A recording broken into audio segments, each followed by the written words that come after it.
I'm going to show you how to set up a Zoom meeting so that the children can use ClassLink to get into their meeting. So I would go to my Launchpad first and find the Zoom shortcut and open Zoom from the Launchpad. This should bring you to vbschools.zoom.us. I'm going to schedule a meeting. So I click Schedule a Meeting. I'm going to call this meeting New Meeting. School year 2021, 22. I could enter a description if I would like a description. I'm not going to choose day and time and hour, duration, all of that kind of thing. I'm going to leave that as it is and choose recurring meeting. For a recurring meeting, I want to choose no fixed time. This way you can use this same link for at least 60 days and longer if you use it often. If you go 60 days and don't use the link, it will expire. Okay, I'm going to continue down. I'm not going to use a template, leaving passcode, waiting room, all of that stuff the same.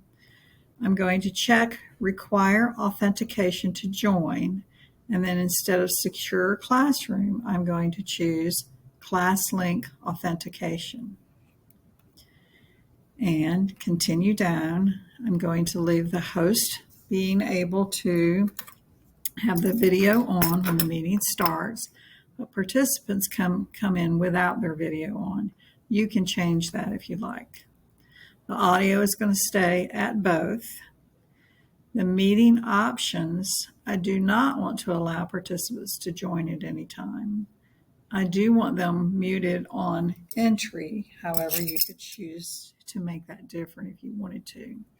I do not want to add a watermark. That just puts my short email name on the screen, and I don't need that. If I wanted to be able to pre-assign breakout rooms, I would check here. I can click request permission to unmute students, so you can send a message to students that says please unmute. So you can leave that one on or off depending on what you like. I'm not going to choose automatically record because we do have to follow the procedures for recording Zoom meetings. And I am not going to approve or block entry from countries. I'm going to leave that the same. If you want an alternate host to be able to use your Zoom link and start a meeting and be the host in the meeting that they start, you need to add an alternative host. So I'm going to click here, and you will put in the short email of the person that you want. I'm going to put in Mrs. Arcedino's email.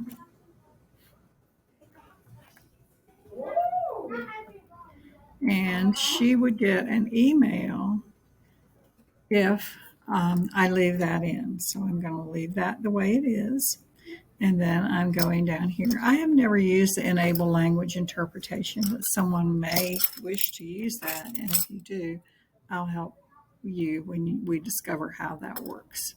At this point, I would click save, and Ms. Medell would get an email that tells her she's been made an alternate host, and she would get a link that she can use to start a meeting. So when you start your new Zoom meeting, when you create your new Zoom meeting, the basic difference here is that you have to do this ClassLink authentication. So all of the old Zoom links from last year must be deleted, and you must create new Zoom links for this year. Please let me know if you have questions.